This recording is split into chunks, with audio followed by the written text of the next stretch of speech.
Welcome to the Game Week 32 video. Now, this week kicks off with Villa and Chelsea, and in regards to Villa, big news with Remy Gard leaving by mutual consent, and it's fair to say it was probably the wrong appointment when Tim Sherwood was sacked. In my opinion, Sherwood should not have got sacked. He was the guy that came in last year, kept them up, and he got quite a few players in, and people have questioned whether some of the personnel he brought in, a lot of French players, although they had experience, were they really Premier League quality? That's something that can be debated, but I still think it was very much a premature sacking and also a very ill appointment because I don't think there was much research done, and he's definitely not the person you want to get in a relegation battle in the Premier League. I mean, we know which managers have experience with that. You look at Sunderland appointing Sam Allardyce. That's the kind of person that Villa should have gone for. If you're looking at Twitter, you've seen fans directly criticise their captain Mika Richards, and it's been a very, very bad season for Villa. They've not really shown any sign or any promise that they are going to change the situation around, and it's all but confirmed that Villa will be relegated this year. And for them, I think the best thing would be thinking about the future. Obviously they'll miss out on the parachute payments that will be coming next year. But at the end of the day, 3 teams do need to get relegated in their league, and one of them is going to be Aston Villa.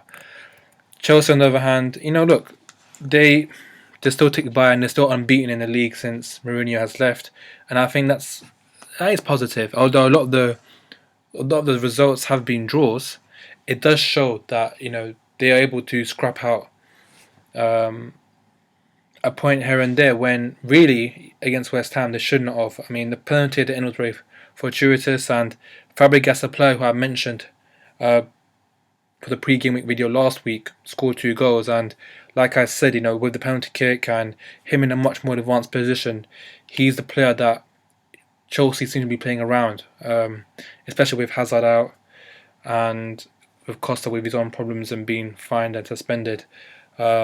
He's a player that I really think does offer a lot of promise in the game.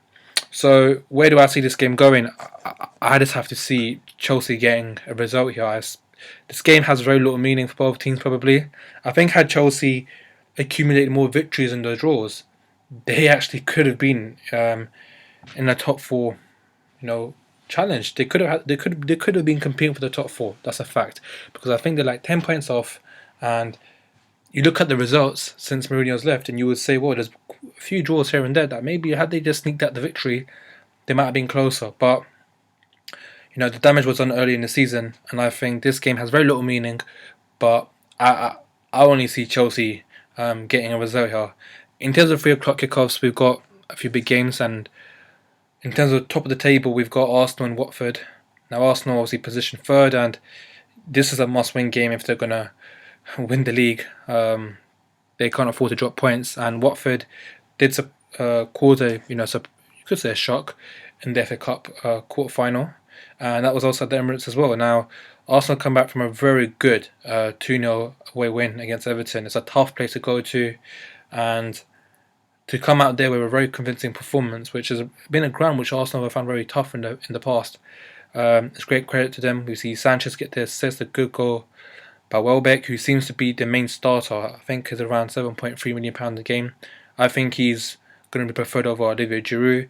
And then you have Iwobi. I think he's around 4.5. He's very cheap in the game, and he looks like he's going to be a first team player as well. So if you're looking for some cheap players from Arsenal, relatively, then Welbeck and strike is good.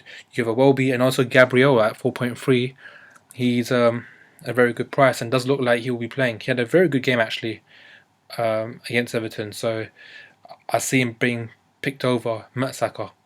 Watford, on the other hand, losing at home to Stoke, and it was a bit of a weird game because I never really saw that same kind of work ethic that they showed at the Emirates and the FA Cup.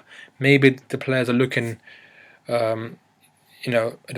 looking more in the future in terms of the Wembley semi-final, but I still think a good top 10 position for Watford will be very good for them. Not only in terms of club earnings, but I just think it's going to be a very good achievement for a team that's been promoted.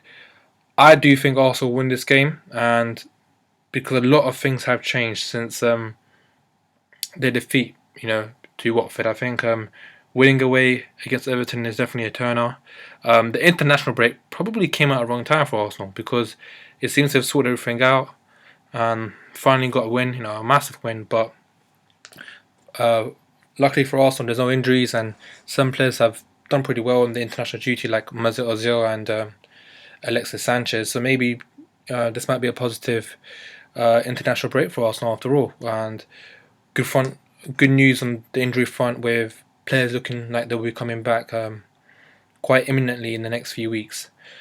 And also, Pet Cech looks like he might start this game, although I wouldn't gamble on it, but he potentially might start as well. So I wouldn't, if you've got him in your team, I wouldn't necessarily look to kick him out now. I would probably keep him in. In regards to Bournemouth and Man City, now Bournemouth conceding in the first minute against Spurs is never a good start, and especially against a team like Spurs who have shown that they can really get going. It's very unlike Eddie Howe because we've always expected them to be very resolute and keep their shape, but yeah, this was a disappointing performance by them, and I don't think things get easier for them because I think Man City are a team who are now, just lost against Man United. Top four is definitely on. I mean, in the sense that they are not guaranteed top four. Man City could easily finish fifth or sixth. It wouldn't surprise me now because you look at the form and it's on a decline. They have Champions League football to think about, and you just wonder what the mindset's like. The biggest positive I can say for Man City right at the moment is, although they have injuries defensively, they have Kevin De Bruyne coming back, and I think he's a big asset to Man City. So it does look like he'll probably start this game, although I personally haven't gone for the risk for this game week, but at 10.2, definitely, if you need a reminding of his form, just look at his previous points, but someone definitely worth looking at. And that's what I would say in regards to him. I think they'll win this game. I think it's a must win for them, and I think the players have no choice now but to really give it the all, because if they don't, they won't finish in the top four. In terms of Norwich and Newcastle, big win for Norwich. You just felt like if they were going to get anything, they had to get a result somewhere, and they got it. 1-0 away to West Brom. Brady's pretty much the first shot. I think the only shot in the game. They're very clinical, but that happens throughout the season. I've seen games where Norwich have actually done well and they haven't got anything. So Premier League's a bit weird that way, but big 3 points, and this game now is pretty much, you could say, a classic knockout match. I mean, Newcastle, very important point against Sunderland. They've stopped the losing a run against Sunderland, which they've had for our last few seasons. Mitrovic were a very important goal from Wijnaldum's very cute cross, but I think this game is too difficult to call, because if Norwich turn up how they have done at home, when you just look at the performance against Liverpool, when they were on top of Liverpool, obviously they eventually derailed. You would say Norwich do have it in them to take the game away, whereas Newcastle, on the Rafa Benitez, will be galvanised, and I can imagine them also giving it really their all, because I'm pretty sure the Newcastle fans don't want to see relegation again. So, Closer's been getting quite a good points for Norwich, with bonuses being very much in favour of him at 4.2. And Norwich, do have some decent fixtures, I guess, so he's someone worth looking at. With Newcastle, obviously, Wijnaldum, I would say, again, along with Mitrovic, them two players look like the main key players for Newcastle. And Sissoko, whether he's going to turn it on or not, I wouldn't go for that risk. There's also news on the injury front. Elliott is now ruled out of the season, and I think Darlow, actually at 3.9, it's a very cheap alternative actually, will be first team keeper. So if you're looking to replace Elliott, you could go for switch with Darlow, who's actually 0.1 less as well. So yeah, too tough to call, but I do think if someone wins this game, this will put mounting pressure on the opposing team. Stoke and Swansea, great win for Stoke, 2-1, and yeah, a good result for Stoke. I think not many people, um, would be expecting them to go to Watford and win as convincingly as they did, but they did. And Joselu and Walters with the goal. I thought Walters played a very good game, got a goal, an assist, and free bonus. He's a player who I've mentioned before, but you're just never quite sure whether he's going to take part in the game. And obviously, you have the standard players like Anatovic, Shaqiri, etc. Joselu does look like he might get a run in, so probably worth looking at.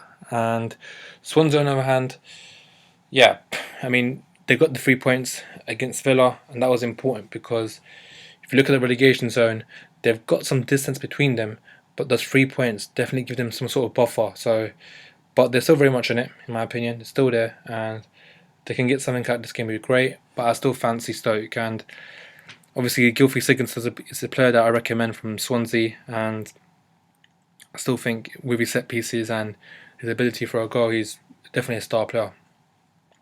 In terms of Sunderland and West Brom, Sunderland will be disappointed. I think they've dropped quite a few points late on in the game, and especially against Newcastle, had they won that game, really would have propelled themselves away from the relegation zone, especially away from Newcastle.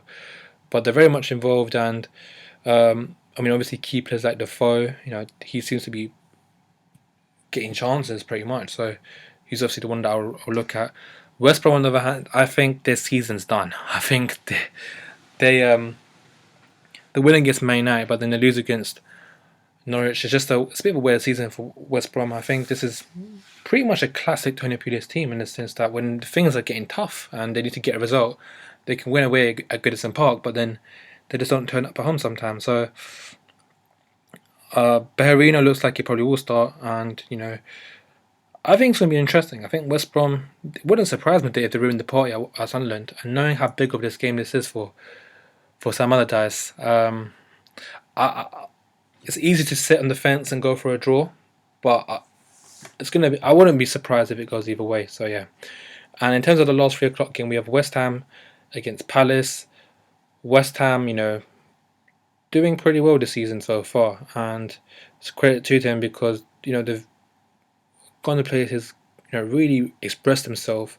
Stamford Bridge, I thought they played pretty well, really well. I think despite Fabregas scoring a free kick, I think some really good play, and Payet definitely is the star of the show in my opinion. Obviously he's done great for France as well in his international duty, but I would seriously look at, if you haven't got Payet at the moment, definitely should be considering him. And for reasons I will explain later on in terms of the double game weeks that will be coming up, I think Payet is a must-have.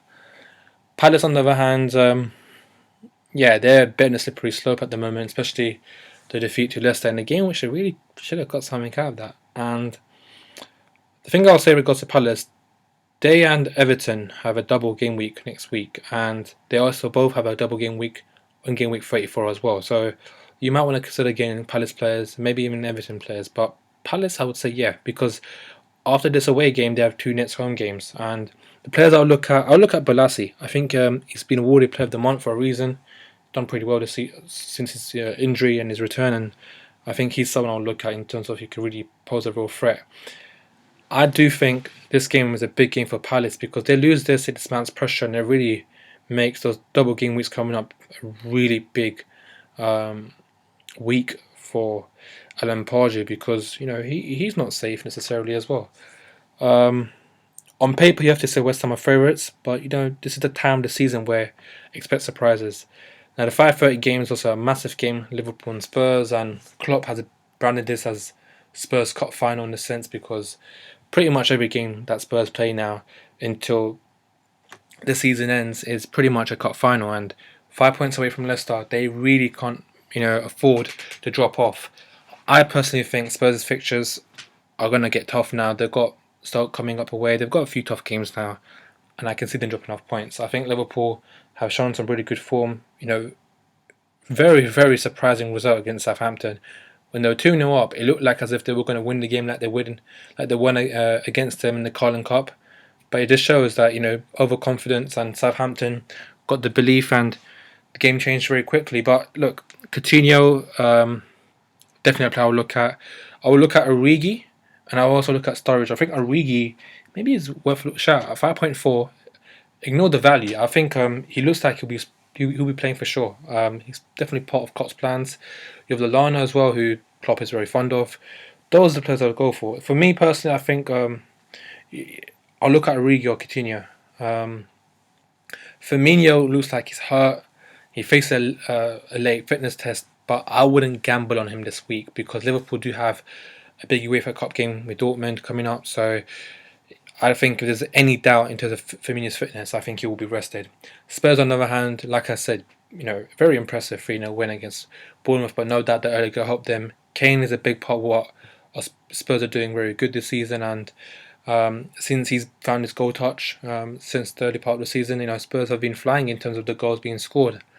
Eriksen got the goal as well. We saw Dele Alli also contribute with an assist. Now is a time maybe I would actually wordly say I actually think maybe it's a time to reduce your Spurs players. I currently have 3 and I can confirm that I have reduced them, and I think it's a good time to reduce them just purely because of the fixture list and they don't have any double fixtures. So just based on that, I think it's worth getting them out. The only player I would think from Spurs you might want to not kick out straight away and think about is Harry Kane, but the rest I think values of, unless you've got Ali right from the start, who then I would say okay fine, he's a good fifth player because of his value. I would look to remove the other players and maybe bring in some other personnel. In terms of the Sunday game, this is a big game, Leicester Southampton. I think if Leicester go into win this game, it just ticks another box because international duty, a lot of their players were away. I mean, should be said, a lot of Leicester players were away on international duty. Credit to them because they've obviously performed very well on the club level for them to be selected on the international stage. And yeah, I mean, Vardy, Mahrez, I mean, we've been saying this all season, but Leicester also been keeping clean sheets and shouldn't be ignored in terms of what you can purchase with Danny Simpson and Morgan at defenders at less than 4.5, who are both on my team. They're great value. And on the other hand, with Southampton, they'll be buzzing after the Liverpool victory, but I think they have it in them to be very on and off. You don't know which Southampton to expect. It's fair to say ever since Fraser Foster's come in, they've been a bit more consistent, and it looks like he might be first team keeper for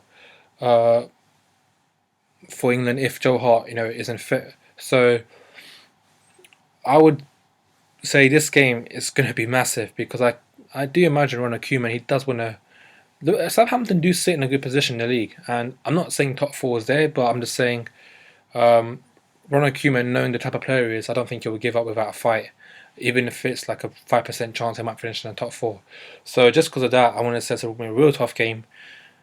You still have to say at Leicester, I remember the reverse fixture when they drew 2-2, and I saw Leicester really dominate Southampton. So just because of that, I do tip it towards Leicester's favour. I think Vardy does have the beating of the defence, but you don't know what to expect.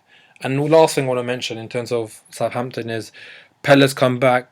It's been on great form. You have to look at him, and also Mane seems to be recapturing some of his previous form that we've seen from last season. So definitely 2 players to look at. Now lastly, Maynard, Everton, Rashford, a very memorable and historic goal for him and the derby, and I think him along with Martial, Lingard, those are the players that I think really appeal to me.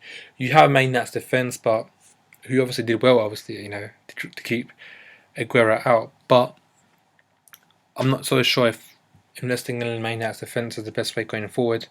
Although you could probably get some cheap ones, But players are returning back, and it's no longer the case that like Borthwick Johnson. I think even though he looks like resuming training, I'm not sure if he will start or Varela, and there is a few questions out there which Van Gaal's not really giving us hints on.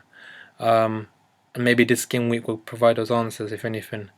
But yeah, Lingard, Rashford, and you've got Martial. Those are the kind of players that I'll personally look at for Man United. Everton, on the other hand, like I said, they have a double fixture coming up in game week 33 and 34. And the 2 players that I'll look at, honestly, is just Lukaku and Barclays. Lennon has done well as well, and you have the other players around him, but those are the 2 players that catch the eye for me. So that's my analysis of game week 32. And before I end, I just want to point out a few things. Now, like I said, there's quite a few double fixtures, so double game weeks in a sense, where teams have two fixtures in a single game week. And to list it out for you guys, that includes Palace, Everton, Newcastle, City, West Ham, Watford, Liverpool, United, Arsenal, and West Brom. Obviously, I don't expect you to write it down on a list. If you want to, it's great, but it's easily obtained by just, if you can see the added fixture here, and then you can see a lot of added fixtures here. So the point is, it's important that you actually look forward. And after this game week, in fact, there are 3 missing game weeks. And the explanation is due to the FA Cup semi-final. So, example, West Ham, who obviously involved and like stuff like that. They're not there. Watford, for instance, are not there. You know. So yeah. Now the point is, I really want to stress that this is the game week where potentially bench boost or your triple captain, if you've saved it, might be a good time to use it here as well.